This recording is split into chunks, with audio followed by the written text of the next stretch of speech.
सर्वांना praise Lord. परत एकदा देवाने आपल्याला ही सुंदरशी संधी दिली आहे देवाचं वचन ऐकण्याची, आणि आपण शिकत आहोत तुमचं कुटुंब आनंदी राहू शकते हा विषय आपण शिकत आहोत. आणि त्यामध्ये 2 मुद्दे आपण अनुक्रमाने घेतल्या. पहिल्या सब मुद्द्यामध्ये जे आहे ते बघितले आहे. आता जो तिसरा मुद्दा आहे तो आपण या संध्याकाळच्या वेळेला काय करणार आहोत, शिकणार आहोत. आणि सोबत सोबत आपण लिहिणार देखील आहोत. आणि आपण जे आहे हा मुद्दा समजून घेऊया कशासाठी, की खऱ्या अर्थाने वैवाहिक जीवनामध्ये आनंद जो आहे तो कशा प्रकारे आणता येऊ शकतो, आणि तो आणण्याची जबाबदारी हे दोघांचेही आहे. आणि त्यासाठी त्यांनी देवाच्या वचनाचा आणि बायबलचे जे काही भरोशालायक तत्वे आहेत त्यांचा त्यांनी आधार घेतला पाहिजे. तिसरा मुद्दा यावेळेला आपण लिहिणार आहोत. तुम्ही आपल्या नोट्स मध्ये जे आहे ते लिहू शकता, आणि जर राहिलं तर मग तुम्ही आपला माईक ऑन करून तुम्ही सांगू शकता की अमुक अमुक मुद्दा राहिलेला आहे, तर परत रिपीट करा, तो सांगण्यात येईल. तिसरा मुद्दा आपण लिहिणार आहोत, दोघे मिळून विचार करा. तिसरा मुद्दा लिहू आपण, दोघे मिळून विचार करा. ब्रॅकेटमध्ये लिहा पती पत्नी. तिसरा मुद्दा दोघे मिळून विचार करा, आणि कंसामध्ये लिहा पती पत्नी. आता पुढे आपण लिहिणार आहोत बायबल याविषयी काय म्हणते. पुढे कंटिन्यू लिहा, आणि मग आपण हा मुद्दा समजून घेणार आहोत. ठीक आहे, ओके. पुढे लिहा बायबल याविषयी काय म्हणते. पुढे डॅश करा आणि कंटिन्यू लिहा. तुमचा विवाह होतो तेव्हा तुम्ही दोघे एक देह होता. तुमचा विवाह होतो तेव्हा तुम्ही दोघे एक देह होता. वचन लिहू आपण, मत्ते 19 अध्याय 5 वचन. मत्ते अध्याय 19 आणि वचन 5 मध्ये एक देहाविषयी काय लिहिण्यात आलं आहे ते आपण वाचणार आहोत. मत्ते 19 अध्याय आणि वचन 5 मध्ये काय लिहिण्यात आलं आहे आपण वाचू यावेळेला. त्या ठिकाणी कुणाला व म्हटले, ह्याकरिता पुरुष आईबापास सोडून आपल्या बायकोशी जडून राहील, आणि ती दोघे एक देह होतील. आता पहा, ह्या ठिकाणी पवित्र शास्त्राचं भरोशा लायक जी तत्वे आहेत व्यवहार उपयोगी ती आपण शिकत आहोत. आणि पवित्र शास्त्रामध्ये असं लिहिण्यात आलेलं आहे, ह्यावरून पुरुष आपल्या आईबापास सोडून आपल्या बायकोशी जडून राहील, आणि ती दोघे एक देह होतील. ती दोघे एक देह होतील. ह्या ठिकाणी आपण अतिशय स्पष्टपणे आजचा जो मुद्दा आहे तो शिकून घेणार आहोत, एक देह या संदर्भामध्ये. पुढे लिहिणार आहोत मत्ते अध्याय 19 वचन 5. पण असे असले तरी तुम्ही दोघे वेगवेगळ्या व्यक्ती आहात. पुढे लिहा, पण असे असले तरी तुम्ही दोघे वेगवेगळ्या व्यक्ती आहात. कसं असले तरी एक देह, ठीक आहे ना. एक देह असले तरी तुम्ही दोघे वेगवेगळ्या गोष्टी आहात, वेगवेगळ्या व्यक्ती आहात, व तुमची मते वेगवेगळी असू शकतात. पुढे लिहा, व तुमची मते वेगवेगळी असू शकतात.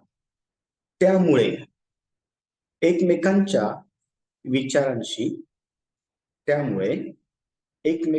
विचारांशी व भावनांशी जुळून घेण्यास तुम्हाला शिकावे लागेल.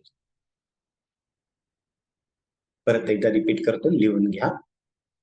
त्यामुळे एकमेकांच्या विचारांशी व भावनांशी जुळून घेण्यास तुम्हाला शिकावे लागेल. ठीक आहे. आता आपण ह्या ठिकाणी हा मुद्दा समजून घेणार आहोत. पती आणि पत्नी ज्या वेळेला त्यांचा विवाह होतो, ठीक आहे, ज्या वेळेला त्यांचा विवाह होतो त्या विवाहानंतर ती पुढं दोघे नसून एक देह असे आहे. आणि हे समजण्यासाठी आपण पवित्र शास्त्रातील मध्यकृष्य वर्तमान याचा 19वा अध्याय आणि वचन 5 समजण्यासाठी काय केलेलं आहे, घेतलं आहे. आणि 5व्या वचनामध्ये असं म्हटलेलं आहे की ती दोघे एक देह होतील. आता लग्न झाल्यानंतर ती आता पुढे दोघे नाही तर एक देह अशी आहे.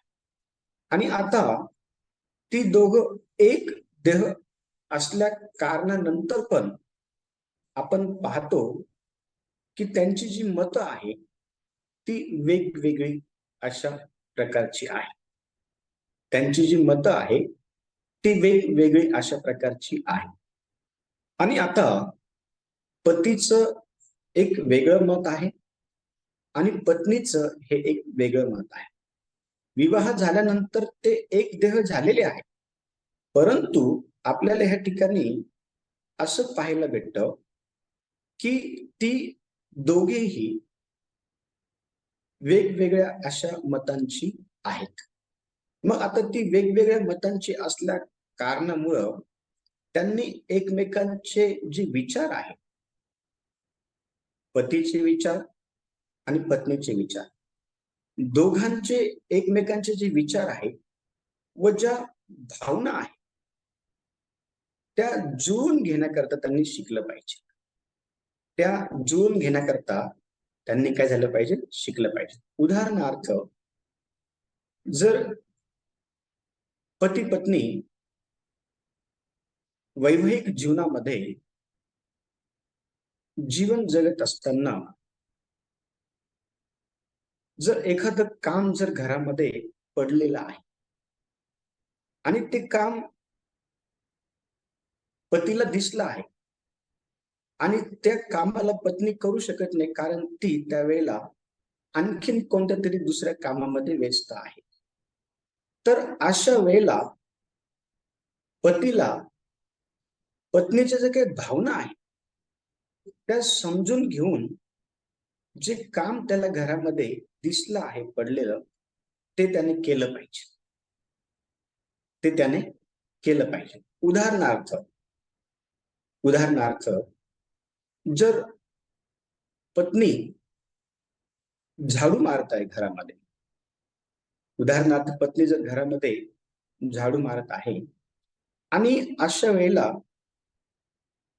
इतरत्र जर काही भांडे पडलेले आहे, तर ते भांडे जर पतीने आपल्या डोळ्यांनी पडलेले जर पाहिलेले आहे, तर त्या ठिकाणी पत्नीचं काम झाडू मारण्याचं आणखीन सोपं होण्याकरिता पतीने ते भांडे उचलून जागच्या जागी ठेवणं गरजेचं आहे. आणि अशा प्रकारचं काम हे त्याच वेळेला परिवारामध्ये होऊ शकतं जे एकमेकांच्या भावनांची कदर करतात, जे एकमेकांच्या विचारांची जे आहे जुळवाजुळव करून घेतात. किंवा उदाहरणार्थ, जर पतीचं जर काही काम आहे आणि त्यावेळेला पती ते करण्यामध्ये सक्षम नाहीये, तर अशा वेळेला पत्नीने पतीचं जे काम आहे ते करणं गरजेचं आहे. उदाहरण आपण पाहतो, जसं इस्त्री करणं असेल. मग इस्त्री करणं असेल म्हणजे मला तुम्हाला हे जे उदाहरण आहे हे तुम्हाला मला यासाठी द्यायचे आहे की तुम्ही एक देह आहात, परंतु त्याबरोबरच तुम्ही वेगवेगळ्या मताचे देखील आहे. आणि म्हणून तुमची जी मतं आहे किंवा तुमचे जे विचार आहे किंवा तुमच्या ज्या भावना आहे त्या जुळणं गरजेचं आहे. आणि त्या जुळाव्या यासाठी तुम्हाला शिकणं गरजेचं आहे. तुम्हाला शिकणं गरजेचं आहे. आणि लक्ष द्या, ज्या वेळेला विचार आणि भावना ह्या एकमेकांच्या जुळतात ना, त्यावेळेला एकमेकांना सांगण्याची जी आवश्यकता आहे ती फार कमी पडत असते. एकमेकांना शिकवण्याची जी आवश्यकता आहे ती फार जी आहे ती कमी पडत असते. आणि लक्ष द्या, आपण पाहतो की ह्या ठिकाणी अतिशय स्पष्टपणे वचन सांगत आहे की दोघे मिळून विचार करा. दोघांचीही ही जबाबदारी आहे की दोघांनीही एकमेकांच्या विचारांना आणि एकमेकांच्या भावनांना जे आहे ते काय करायचं आहे, जुळवून घ्यायचं आहे. पुढचं वचन आपण वाचणार आहोत, फिलिप्पिकरस पत्र 2रा अध्याय आणि 2रं वचन आपण काढू. फिलिप्पिकरस पत्र 2रा अध्याय आणि 2रं वचन आपण काढू. आणि त्या 2ऱ्या वचनामध्ये काय लिहिलेलं आहे ते आपण वाचणार आहोत. कुणाला ते वचन भेटलं? फिलिप्पिकरस पत्र 2रा अध्याय आणि 2रं वचन आपण वाचूया. जर कुणाला ते वचन भेटलं असेल तर वाचा. तर तुम्ही समचित व्हा, म्हणजे एकमेकांवर सारखीच प्रीती करा आणि एकजीव होऊन एकचित्त व्हा. अशा प्रकारे माझा आनंद पूर्ण करा. Very good. ह्या ठिकाणी असं म्हटलं आहे की तर तुम्ही समचित्त व्हा व एकमेकांवर सारखीच प्रीती करा आणि एक जीव होऊन एक चित्त व्हा. आता ह्या वचनातून आपल्याला एक एक महत्वाची गोष्ट समजण्याकरता मदत होत आहे, ती ही की तुम्ही एकमेकांवर सारखीच प्रीती केली पाहिजे. तुम्ही एकमेकांशी समचित्त होणं गरजेचं आहे. आणि तुम्ही एकमेकांवरती आपण पाहतो की सारखी प्रीती केली पाहिजे, एक चित्त तुम्ही झालं पाहिजे. आणि जर तुम्ही असं व्हाल तर मग तुमच्या जीवनामध्ये बऱ्याचशा ज्या गोष्टी आहेत त्या करण्याकरता तुम्हाला सहज जाईल. आणि हे अशा प्रकारे तुमच्या वैवाहिक जीवनामध्ये व्हावं अशी देवाची इच्छा आहे. आणि ते होण्यासाठी तुम्हाला दोघांना मिळून जे आहे विचार करावा लागेल. तुम्हाला दोघांना मिळून जे आहे ते विचार करावा लागेल. आणि मगच ह्या ज्या गोष्टी आहे ह्या तुमच्या वैवाहिक जीवनामध्ये अतिशय सुरळीतपणे ज्या आहेत त्या चालू शकतात. पुढे आपण लिहिणार आहोत कोणतेही निर्णय घेताना. पुढे आपण लिहूया, कोणतेही निर्णय घेताना एकमत असणे खूप गरजेचे असते. परत सांगतो, कोणतेही निर्णय घेताना एकमत असणे खूप गरजेचे असते. बायबल म्हणते प्रत्येक बेत मसलतीने सिद्धीस जातात. बायबल म्हणते प्रत्येक बेत मसलतीने सिद्धीस जातात. कंसामध्ये वचन लिहा, नीतिसूत्रे 20 अध्याय 18 वचन. नीतिसूत्रे 20 अध्याय 18 वचन. तेव्हा पुढे कंटिन्यू लिहा, तेव्हा महत्वाचे निर्णय एकत्र मिळून घेताना बायबलची तत्वे विचारात घ्या. परत एकदा सांगतो, लिहून घ्या.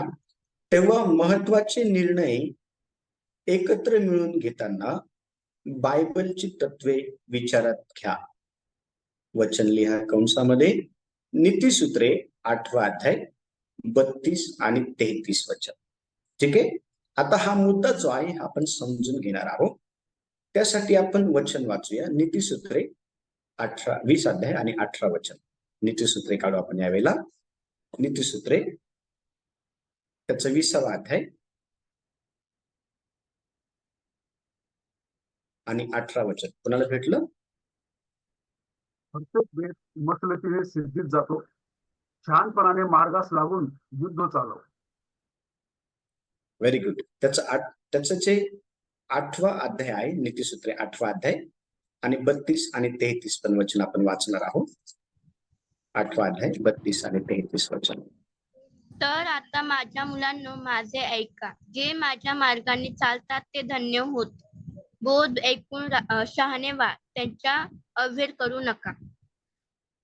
बघा, ह्या ठिकाणी वचन सांगत आहे की निर्णय महत्वाचे निर्णय ज्या वेळेला वैवाहिक जीवनामध्ये पती पत्नींना घ्यायचे असतात, त्या वेळेला ते निर्णय एकट्याने कधीच घेऊ नये. ते जे निर्णय आहे ते एकट्याने कधीच घेऊ नये. कारण एकट्याने निर्णय घेण्याकरता पवित्र शास्त्र मान्यता देत नाही. पवित्र शास्त्र नीतिसूत्रे अध्याय 20 आणि वचन 18 मध्ये असं म्हणत आहे, प्रत्येक जे बेत आहे किंवा प्रत्येक जे निर्णय आहे ते मसलतीने सिद्धी जातात. मसलत काय आहे?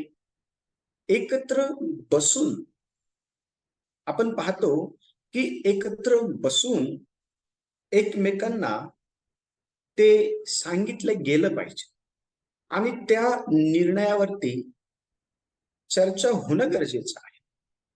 उदाहरणार्थ जर पती पत्नींना, उदाहरणार्थ जर पतीला एक घर घ्यायचं आहे आणि मग ते घर घेण्याकरिता त्याने त्यामध्ये पत्नीची देखील विचारणा केली पाहिजे आणि ह्या विषयावरती बसून एक सविस्तर जी चर्चा आहे ती पती पत्नीने केली पाहिजे. आणि ज्या वेळेला एक स्वतंत्र चर्चा घर घेण्यासंदर्भाच्या विषयावरती पती पत्नींमध्ये होते, त्या वेळेला ते जे निर्णय आहे तो निर्णय हा पूर्णत्वास गेलेला आपल्याला पाहायला. वचन सांगत आहे की ज्या ज्या वेळेला तुम्ही पती पत्नी या नात्याने निर्णय घेतात एखादी गोष्ट करण्याची, त्यावेळेला तो निर्णय हा एकट्याने घेऊ नये, तर त्या निर्णयाबद्दल आपल्या सोबत्याला आपण सांगणं गरजेचं आहे आणि त्यामधून आपण एकमेकांची जी मसलत आहे ती घेणं गरजेचं आहे. वचन अतिशय स्पष्टपणे सांगत आहे, ज्यावेळेला आपण नीतिसूत्रेच पुस्तक 8 अध्याय आणि 32 आणि 33 वचन वाचतो, त्या ठिकाणी वचन सांगत आहे, माझ्या मुलांनो माझे ऐका, माझ्या मुलांनो माझे ऐका, जे माझ्या मार्गाने चालतात ते धन्य. लक्ष द्या, पवित्र शास्त्राची जी तत्वे आहे ती आपण आपल्या रोजच्या दैनंदिन जीवनामध्ये वापरणं गरजेचं आहे आणि ती जर आपण वापरली तर निश्चित अर्थाने वैवाहिक जीवन जे आहे ते आशीर्वादित झाल्याशिवाय राहणार नाही. आणि आज अनेकांचं वैवाहिक जीवन हे आशीर्वादित का नाहीये माहिती का? कारण त्यांनी पवित्र शास्त्राच्या सिद्धांताला आपल्या वैवाहिक जीवनामध्ये स्थान दिलेलं नाही. त्यांचं वैवाहिक जीवन हे समस्येमध्ये का आहे? त्यांच्या वैवाहिक जीवनामध्ये एकमेकांप्रती द्वेष का आहे? त्यांच्या वैवाहिक जीवनामध्ये एकमेकांचं ते आदर का करत नाही? कारण त्यांनी त्यांच्या वैवाहिक जीवनामध्ये कधीही पवित्र शास्त्राच्या तत्वांना आपण पाहतो की त्यांनी स्वीकारलेलं नाही.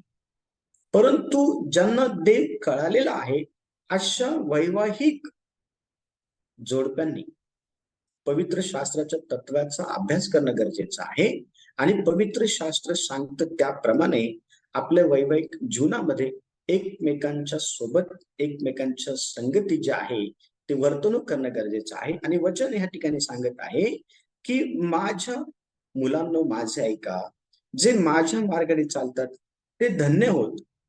बोध ऐकून शहाणे व्हा, त्याचा अवहेर करू नका. त्याचा अवहेर करू नका. किंवा बोध जो आहे तो बोध चांगला आहे, त्याचं तुम्ही काय करा, घ्या.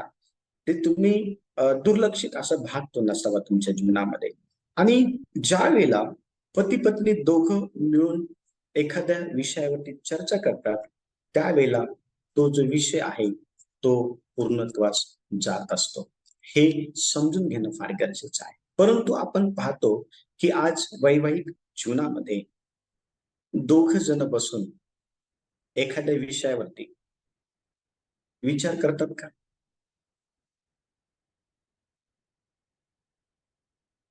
विचार करतात? तुम्हाला काय वाटतं? जर नाही. पतीला काही निर्णय घ्यायचा असेल तर पती आपल्या पत्नीला सांगतो, किंवा पत्नीला काही निर्णय घ्यायचा असेल तर काय पत्नी आपल्या पतीला सांगते?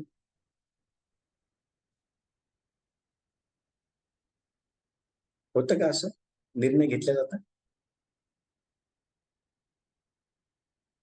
एकत्र बसून बऱ्याच चर्च? वेळा बऱ्याच वेळा घेतले जातात आणि बऱ्याच वेळा असे काही निर्णय असतात की ते एकमेकांच्या विचारात न घेता घेतले जातात. आणि अच्छा, अच्छा. हो, हो, हो. Yes. माझ्या कुटुंबावर उदाहरण देतो की बरेचसे निर्णय आम्ही दोघे जण घेतो, परंतु एकमेकांचे जे वेगळे निर्णय असतात जर ते आम्ही घेतले नाहीत तर खरंच परिवारामध्ये खटके उडतात. Okay, very good. असे काही निर्णय असतात की जे एकमेकांना विचारात न घेता घेतले जातात आणि त्यामुळे प्रॉब्लेम क्रिएट होतात. त्यामुळे समस्या ज्या आहेत ते उद्भवतात. आणि अशा बऱ्याचशा गोष्टी आज वर्तमान समयामध्ये अनेकांच्या वैवाहिक जीवनामध्ये होत आहे. आणि लक्ष द्या, देवाची अशी इच्छा नाहीये की वैवाहिक जीवनामध्ये अशा प्रकारचे जे प्रॉब्लेम आहेत ते उद्भवावे. अनेक वेळा निर्णय हे आपल्या स्वतःला विचारून न घेतल्या कारणामुळं आपण आपण जे आहे ते ते फार चूक करतो असं मला तुमच्या निदर्शनामध्ये जे आहे ते आणून द्यायचं आहे. किंवा दुसऱ्या शब्दात जर सांगायचं ठरलं तर मला तुम्हाला हे सांगायचं आहे की आपण असं समजतो की काही गरजेचं नाही सांगणं, किंवा सांगितलं तर काय होईल, नाहीच म्हणणार आहे त्या विषयाला घेऊन. कधी कधी आपण अशा प्रकारच्या नकारात्मक गोष्टींचा विचार करून देखील आपण स्वतः निर्णय घेतो आणि आपण तो जो निर्णय आपल्या स्वतःला सांगत नाही आणि मग क्लॅशेस, प्रॉब्लेम, समस्या, भांडणं, वादविवाद आणि अनेक गोष्टी आहेत त्या गोष्टींना काय होती सुरुवात होते. पण तसं होऊ नये अशी दैवाची इच्छा आहे. म्हणून पवित्र शास्त्र स्पष्टपणे सांगतं की बायबलच्या तत्वांना आपण आपल्या दैनंदिन जीवनामध्ये जे आहे ते विचारात घेणं गरजेचं आहे. काही प्रश्न आहेत ते प्रश्न लिहा. काही प्रश्न आहेत ते प्रश्न लिहिणार आहोत. आतापर्यंत सांगितलेलं सर्व लिहिलं आहे तुम्ही? आतापर्यंत सांगितलेलं सर्व लिहिलं आहे चर्च? हो. ओके. प्रश्न लिहा. तुम्ही काय करू शकता? प्रश्न लिहा. प्रश्न लिहा. तुम्ही काय करू शकता? आतापर्यंत आपण जे शिकलो आहोत त्याच्यावरचे प्रश्न आहे. ठीक आहे. हा मुद्दा क्रमांक 3 आहे आणि सब विषय आहे. दोघे मिळून विचार करा. आतापर्यंत आपण जे लिहिलं त्याच्यावरचे प्रश्न आहेत ते प्रश्न लिहून घ्या. तुम्ही काय करू शकता पुढं डॅश करा आणि प्रश्न लिहा. आपल्या सोबत्याला केवळ माहितीच देऊ नका. पुढे लिहा. आपल्या सोबत्याला केवळ माहितीच देऊ नका किंवा त्याच्याकडे फक्त आपली मतेच व्यक्त करू नका, किंवा त्याच्याकडे आपली फक्त मतेच व्यक्त करू नका, तर भावनाही व्यक्त करा. तर भावनाही व्यक्त करा. लिहिला हा मुद्दा? कुणाचं राहिला आहे का? हा मुद्दा लिहिला आहे? पहिला प्रश्न लिहिला आहे का? कुणाला सांगायचं आहे?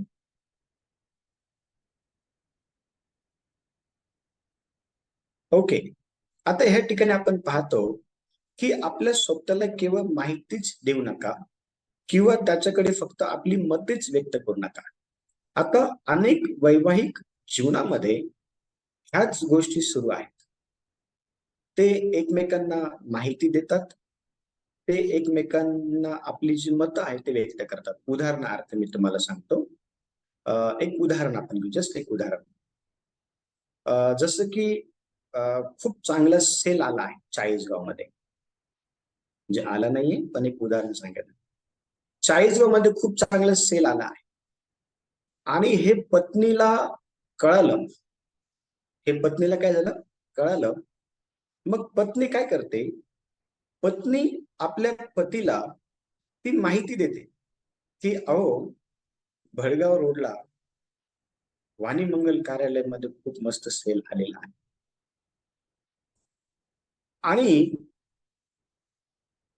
ती तिचं मत व्यक्त करते की आपण जाऊ तिकडं. आपण तिकडे काय करू? जाऊ. आता ह्या दोन गोष्टी तिने आपल्या पतीला सांगितलेल्या आहे, परंतु त्यामध्ये भावना तिने व्यक्त केलेल्या नाहीये. त्यामध्ये तिने तिच्या ज्या भावना आहेत त्या व्यक्त केलेल्या नाहीये. आता भावना काय प्रकार आहे, तर एखादी गरजवंत गोष्ट जिची पत्नीला अत्यंत गरज आहे. आता लक्ष द्या, पत्नीने पतीला सांगितलं की सुंदर असा सेल लागलेला आहे आणि आपण तिकडे जाऊया. अरे पण कशाला जायचं? जायचं कशाला? तर ज्या गोष्टीसाठी जायचं आहे ना, त्याच्या मागे भावना जडलेल्या आहेत. त्याच्या मागे काय दडलेलं आहे? भावना दडलेल्या आहे. आणि मग त्या भावना काही पण असू शकतात. चांगली साडी घेण्याच्या संदर्भात असू शकतं, किंवा चांगलं सँडल घेण्या संदर्भात असू शकतं, किंवा घरातील एखादं काहीतरी चांगली वस्तू घेण्याच्या संदर्भात असू शकता, किंवा अशी गोष्ट जी फार दिवसांपासून शोधत आहे पण भेटली नाही, पण त्या सेलमध्ये आहे हे कोणीतरी सांगितलं पत्नीला आणि मग ती घ्यायची आहे. लक्ष द्या, अनेक कुटुंबांमध्ये, अनेक वैवाहिक जोडप्यांमध्ये फक्त माहिती पुरवली जाते. फक्त आपली जी मतं आहेत ती आपल्या स्वतःला व्यक्त केली जाते, पण त्याच्या बरोबर भावना ज्या आहेत त्या व्यक्त केल्या जात नाही. आणि वचन सांगत आहे की तुम्ही न केवळ माहिती देणारे, न केवळ आपली मतं आपल्या स्वतःकडे व्यक्त करणारे, परंतु त्याबरोबर आपण आपल्या भावना देखील ज्या आहे आपल्या स्वतःला व्यक्त करणं गरजेचं आहे. आणि ज्यावेळेस भावना ह्या सर्व गोष्टींना घेऊन आपल्या स्वतःला आपण व्यक्त करतो, त्यावेळेला आपला सोबती हा आपल्याला त्या ठिकाणी घेऊन जात असतो. हे होतं का असं वैवाहिक जीवनामध्ये? होतं की नाही होत?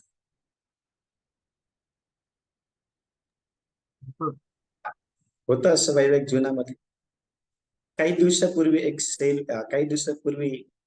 एक जत्रा आली होती आणि मग त्या ठिकाणी माझी पत्नी मला म्हणे की अहो आपण जाऊ त्या ठिकाणी.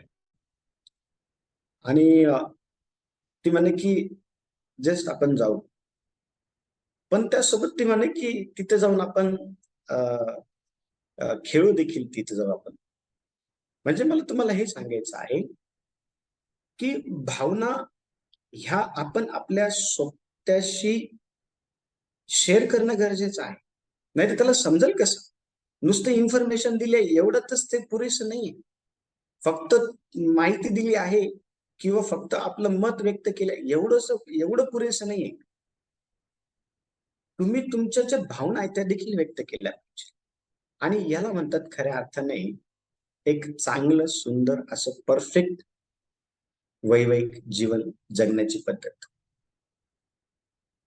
अशा प्रकारच्या भावना पतीने पत्नीकडे व्यक्त केल्या पाहिजेत किंवा पत्नीने पतीकडे व्यक्त केल्या पाहिजेत. मग त्या भावना आपण पाहतो की आता चांगल्या बी असू शकतात, त्या नैराश्यजनक पण असू शकतात, पण ते शेअर केलं पाहिजे. त्यातून काहीतरी निघतं त्याच्यामधून आउटपुट. आणि हेच तर खऱ्या अर्थाने विचार करण्यासंदर्भात आहे आणि तो आपण केला पाहिजे. दुसरा प्रश्न लिहू आपण, त्याच्यातला दुसरा प्रश्न लिहा. एखाद्याला शब्द देण्याआधी, दुसरा प्रश्न लिहा. एखाद्याला शब्द देण्याआधी आपल्या सोबत्याशी बोला. एखाद्याला शब्द देण्याआधी आपल्या सोबत्याशी बोला. आता हा मुद्दा समजून घ्या. अनेक वेळा पती आपल्या पत्नीला न विचार शब्द देतो एखाद्याला, आणि हे त्याच्या उलट पण होतं. अनेक वेळा पत्नी आपल्या पतीला न विचारता एखाद्याला शब्द देते आणि मग अनेक वेळा भांडणं होतं. असं होतं का चर्च? असं होतं? असं होतं की नाही होत? होतं असं ना. अनेक वेळा हा शब्द दिला जातो आणि आपल्या स्वतःला सांगितलं जात नाही आणि मग आपला सोबती हा डिस्टर्ब होऊन जातो. त्याला असं वाटतं की घरामध्ये मला काही किंमत आहे का नाही, घरामध्ये मला काही व्हॅल्यू आहे का नाही, किंवा घरामध्ये मला विचारलं पाहिजे असं वाटत नाही का. आणि मग लक्ष द्या, त्याचं रूपांतर भांडणामध्ये होतं की नाही होत. त्याचं रूपांतर भांडणामध्ये, त्याचं रूपांतर जे आहे ते दुराव्यामध्ये होतं की नाही होत. हो. आणि म्हणून ही गोष्ट लक्षात ठेवा, ही गोष्ट समजून घ्या. तुम्ही एखाद्याला शब्द देण्याआधी आपल्या स्वतःला विचारा. उदाहरणार्थ, एक उदाहरण तुम्हाला, जस्ट एक उदाहरण. जर पत्नीच्या घरच्यांना काही पाहिजे आहे आणि पत्नीला पण ते द्यायचं आहे, परत सांगतो लक्ष द्या, पत्नीच्या घरच्यांना काही पाहिजे आहे आणि पत्नीला पण ते द्यायचं आहे, अशा वेळेला अनेक वेळा पत्नी पतीला न विचारता लपून देऊन टाकते.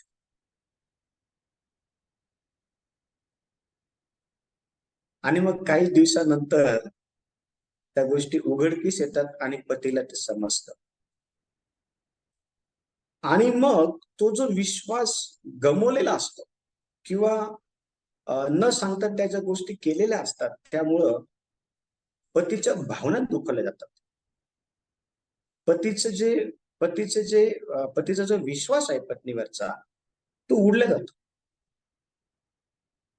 किंवा पतीला न विचारता ज्या काही गोष्टी पत्नीने केलेल्या आहेत त्यामुळं निराशा येते जीवनामध्ये. पण याचं उलट पण करा, पतीचं पण असंच आहे. कधी कधी पती देखील अनेक गोष्टी आपल्या सोबत्याला न विचारता आपल्या घरच्यांना देतो. म्हणजे देणं चुकीचं नाहीये, मी तुम्हाला देऊ नका असं म्हणत नाहीये. पण तुमचा जो जोडीदार आहे, आता तुम्ही दोघ जण नाहीये, तुम्ही एक आहात. वचन आपण काय वाचलं आहे, मत्ते 19:5 मध्ये, ते पुढे दोघे नसून एक आहे, हे विसरता कामा नये. आणि म्हणून तुम्ही एकमेकांना शब्द, म्हणजे दुसऱ्यांना शब्द देण्या अगोदर तुम्ही एकमेकांना विचारणं गरजेचं आहे. आणि पहा, आजच्या वैवाहिक जीवनामध्ये सैतान हा अतिशय बारकाईने नातं उद्ध्वस्त करत असतो. आणि देवाची इच्छा ही नाहीये की तुमच्या नात्यामध्ये वाद असावे. देवाची इच्छा ही नाहीये की तुमच्या नात्यामध्ये तुम्ही एकमेकांचा विश्वासघात करणारे असावे. देवाची इच्छा मुळीच हे नाहीये की तुम्ही तुमच्या वैवाहिक सोबत्याला न सांगता परस्पर तुम्ही व्यवहार करावे. ही देवाची इच्छा मुळीच नाहीये. पण सैतानाने सोबत्यांची मनं अशी काही भरून टाकलेली आहे की ते एकमेकांची मसलत न करता, एकमेकांचा सल्ला न घेता किंवा एकमेकांना न सांगता ते परस्पर व्यवहार करतात. आणि त्याचे जे परिणाम आहे ते भयानक होतात. भांडणं, त्याच्यामध्ये भांडणं होतात, त्याच्यामध्ये राग असतो, शिवीगाळ असतात, मारामारी असू शकते त्याच्यामध्ये, किंवा त्याच्यामध्ये एकमेकांचा विश्वासघात केला, म्हणजे अनेक अशा गोष्टी आहेत. आणि म्हणून दुसरा जो प्रश्न आहे तो असा आहे, एखाद्याला शब्द देण्याआधी, शब्द देणं हे चुकीचं नाहीये, किंवा एखाद्याला मदत करणं हे पण चुकीचं नाहीये. पण ते करण्या अगोदर आपल्या सोबत्याशी चर्चा करा, त्याला ती गोष्ट सांगा, बोला त्याला ती गोष्ट. आणि अशा प्रकारचा पारदर्शकपणा जर तुमच्या वैवाहिक जीवनामध्ये जर आहे, तर तुमचं वैवाहिक जीवन धन्य आहे. तुमचं जे वैवाहिक जीवन आहे ते आशीर्वादित आहे. तुमचं जे वैवाहिक जीवन आहे ते खरोखर मजबूत आहे, खरोखर मजबूत आहे. आणि म्हणून तुम्ही जे आहे एकमेकांसोबत बसून विचार केला पाहिजे. त्याच्यामध्येच नवीन हेडलाईन लिहिणार आहोत, त्याच्यामध्येच नवीन हेडलाईन आपण लिहून घ्या. वास्तविक व सकारात्मक दृष्टिकोन बाळगा. त्याच्यामध्येच नवीन हेडलाईन लिहा, समोर स्टार करा आणि नवीन हेडलाईन लिहा. वास्तविक व सकारात्मक दृष्टिकोन बाळगा. वास्तविक व सकारात्मक दृष्टिकोन बाळगा. पुढे लिहा, तुमच्याकडून किंवा तुमच्याकडून किंवा तुमच्या सोबत्याकडून कधीच चुका होणार नाही अशी अपेक्षा करू नका. तुमच्याकडून किंवा तुमच्या सोबत्याकडून कधीच चुका होणार नाही अशी अपेक्षा करू नका. कंसामध्ये लिहा, स्तोत्र संहिता 103 वचन 14. स्तोत्र संहिता 103 वचन 14. पुढे लिहा, याकोब 3रा अध्याय 2रं वचन. याकोब 3रा अध्याय 2रं वचन. आपल्या सोबत्याचे चांगले गुण पाहण्याचा प्रयत्न करा. पुढे लिहा, आपल्या सोबत्याचे चांगले गुण पाहण्याचा प्रयत्न करा. आता हा मुद्दा आपण समजून घेऊ आणि मग अगोदर वचन वाचू आपण यावेळेला. स्तोत्र संहिता 103 वचन 14. कुणाला भेटला असेल तर वाचा कृपा करून. कारण तो आमची प्रकृती जाणतो, आम्ही केवळ माती आहोत हे तो ठावितो. आता या ठिकाणी पहा, आपली जी वास्तविकता आहे ती काय आहे ते पहा. आणि ही जी वास्तविकता आहे ही आपल्या सोबत्याला कळणं गरजेचं आहे. अनेक वेळा आपण अपेक्षा करतो की आपला जो सोबती आहे परफेक्ट आहे. अनेक वेळा आपण अपेक्षा करतो की आपला जो विवाह सोबती आहे तो परफेक्ट आहे, तो कधीच चुका करू शकणार नाही. अशा प्रकारची अपेक्षा आपण आपल्या वैवाहिक सोबत्याशी करत असतो. पत्नी पतीकडनं करत असते आणि पती पत्नीकडनं करत असतो. पण अशा प्रकारची अपेक्षा ही आपल्या सोबत्याशी ठेवणं हे काय आहे माहिती का? हे चुकीचं आहे. का चुकीचं आहे? कारण आपण काय लिहिलेलं आहे, तुमच्याकडून किंवा तुमच्या सोबत्याकडून कधीच चुका होणार नाहीत अशी अपेक्षा करू नका, कारण ते परफेक्ट नाहीये. वचन सांगत आहे 14व्या वचनामध्ये, स्तोत्र संहिता 103 मध्ये, की आम्ही केवळ माती आहोत आणि त्याला आमची परिस्थिती माहिती आहे. कुणाला? देवाला. तो आमची प्रकृती जाणतो, आम्ही केवळ माती आहोत हे तो आठवतो. जर परमेश्वर देवाला आपली एकंदर परिस्थिती माहिती आहे किंवा आपली प्रकृती माहिती आहे किंवा आपलं जे अस्तित्व आहे ते जर परमेश्वराला माहिती आहे, तर आपल्याला देखील एकमेकांविषयी तेवढीच माहिती असणं गरजेचं आहे. आणि आपल्याला ज्या वेळेला एकमेकांविषयी माहिती होते त्यावेळेला आपण देखील काय करत असतो माहिती का? आपण देखील एकमेकांप्रती वास्तविक व सकारात्मक दृष्टिकोन बाळगतो. आज अनेक वैवाहिक जीवनामध्ये पती पत्नींमध्ये वास्तविक आणि सकारात्मक दृष्टिकोन नाहीये. म्हणजे जर पतीकडनं जर काही चूक घडली तर मग पत्नी जी आहे तिने त्या ठिकाणी क्षमाशील असणं गरजेचं आहे.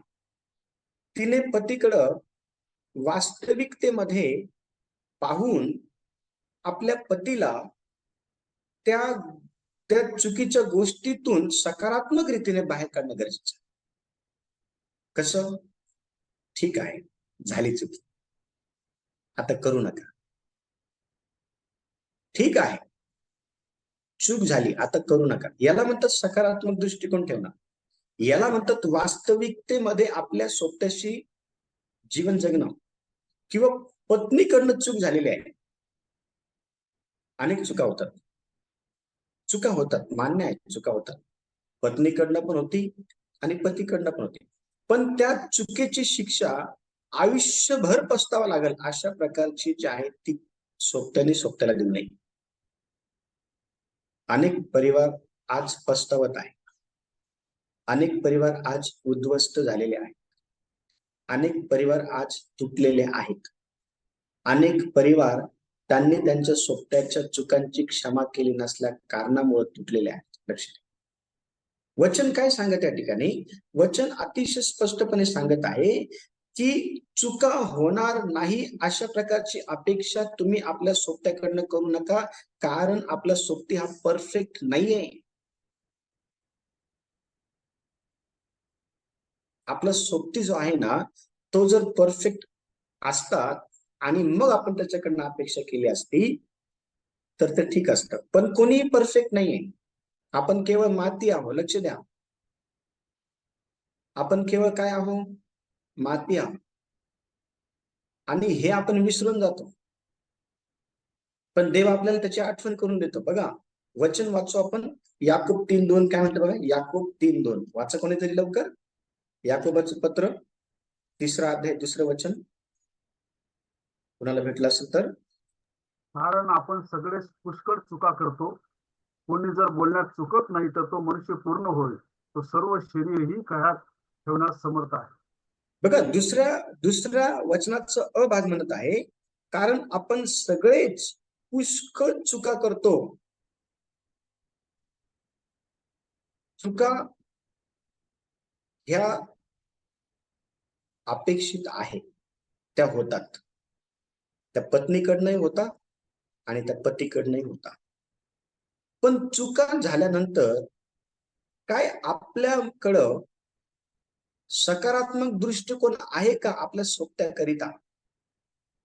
किंवा चूक झाल्यानंतर आपण वास्तविकतेमध्ये जगतो का? आपण उदाहरणार्थ जर एखाद्या पत्नीकडनं चूक झाली आणि ती जर पतीला जर कळाली आहे, तर पतीने त्यावेळेला पत्नीला जे आहे ना, त्यातून बाहेर काढण्याकरता पुरेपूर प्रयत्न केले पाहिजे आणि वास्तविकतेमध्ये जगलं पाहिजे. लोक काय म्हणतील, समाज काय म्हणल, नातेवाईक काय म्हणल, किंवा हा काय म्हणल, तो काय म्हणल, अशा प्रकारचे विचार करत बसून आपल्या स्वतःला आणखीन डॉमिनेट करण्यापेक्षा तुम्ही तिला त्यातून बाहेर काढण्याकरता का प्रयत्न करत नाही? किंवा हीच गोष्ट उलट जर केली, जर एखादा म्हणजे पती जर एखाद्या चुकीच्या गोष्टींमध्ये अडकलेला आहे, मग ती काही पण असू शकते. ती व्यसनाची असू शकते, ती परस्त्रीची असू शकते, ती परपुरुषाची असू शकते, ती काही पण असू शकते. आता अशा वेळेला सोबत्याने काय केलं पाहिजे, तर वास्तविकतेमध्ये जगलं पाहिजे. त्या विषयाला घेऊन वास्तविकतेमध्ये जगलं पाहिजे. म्हणजे देवाचं वचन सांगतं याकोबाच्या पत्रामध्ये की सूर्य मावळेच्या आत तुम्ही समेट केला पाहिजे एकमेकांबरोबर, म्हणजे पाप होऊ नये. म्हणजे जर आलेली आहे चूक निदर्शनामध्ये पत्नीची किंवा पतीची एकमेकांना, तर वचन काय सांगतं? सूर्य डुबल्यानंतर ती गोष्ट विसरून जायची, ती परत दुसऱ्या दिवशी आठवायची नाही आणि क्षमा करायचं. सकारात्मक दृष्टिकोन, वास्तविकतेमध्ये जगणे. पण आज वास्तविकतेमध्ये पती पत्नी जगत आहे का?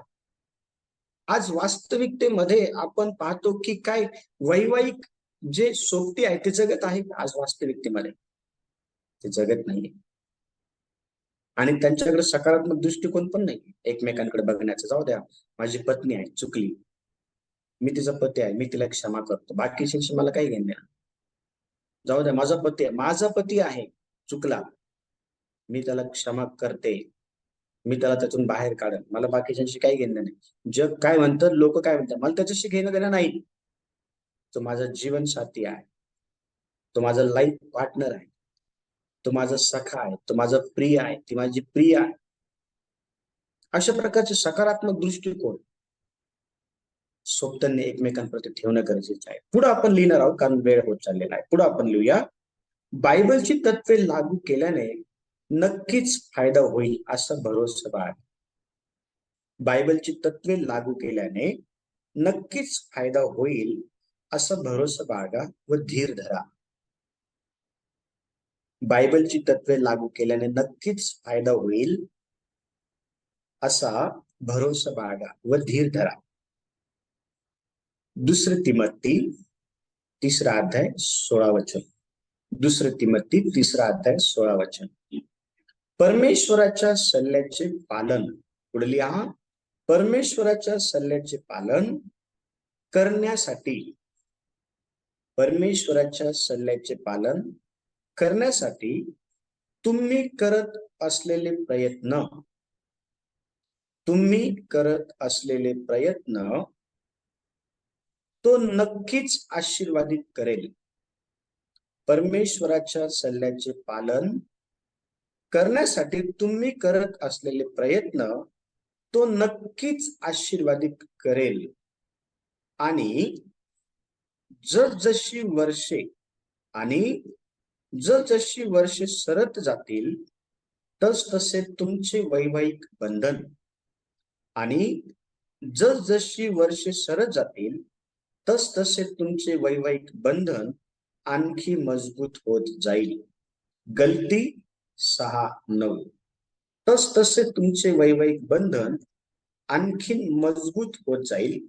गलती 6:9. आपण गलती करायचं पत्र आपण काढूया वेळेला 6वा अध्याय आणि 9वं वचन आपण या ठिकाणी वाचणार आहोत. आणि वचन असं म्हणत आहे, चांगले करण्याचा आपण कंटाळा करू नये.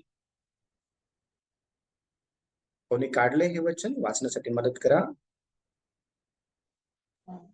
चांगले करण्याचा आपण कंटाळा करू नये, कारण आपण न खचलो तर यथाकाळी आपल्या पदरी पीक पडेल. हा वचन पहा काय सांगत आहे. चांगलं करण्याचा कंटाळा आपण करू नये. आणि आज तोच करत आहे वैवाहिक जीवनामध्ये सोबती.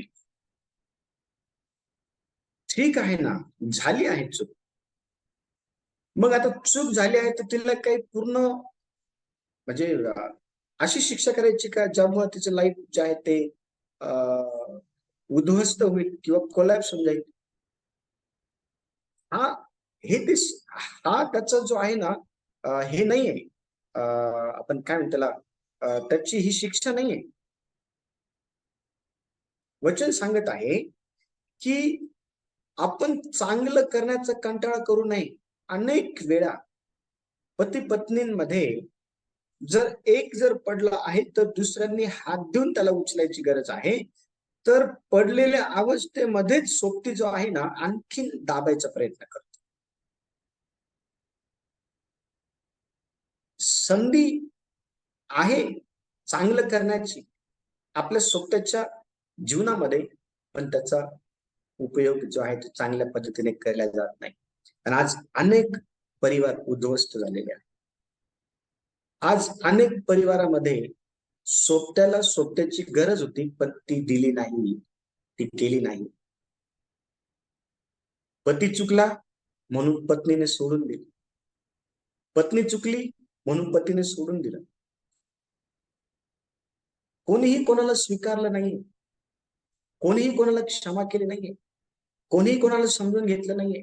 आणि म्हणून तर आज परिवारामध्ये आपण पाहतो की सक्सेसफुल नाहीये पती पत्नीचं लाईफ. पती पत्नीचं लाईफ सक्सेसफुल नाही.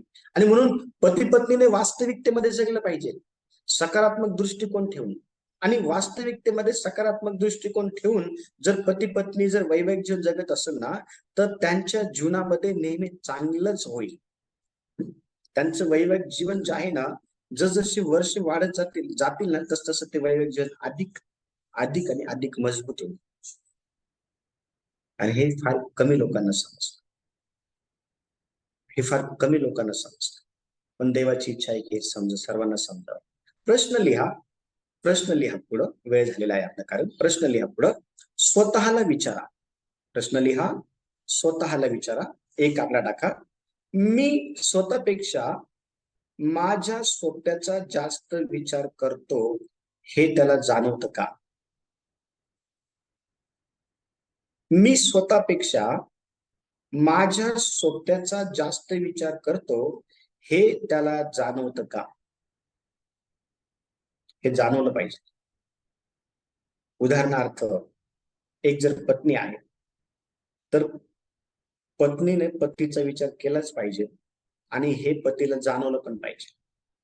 किंवा जर पती आहे तर पती पत्नीचा विचार करत असतो आणि हे पत्नीला जाणवलं पाहिजे, हे महत्वाचं आहे.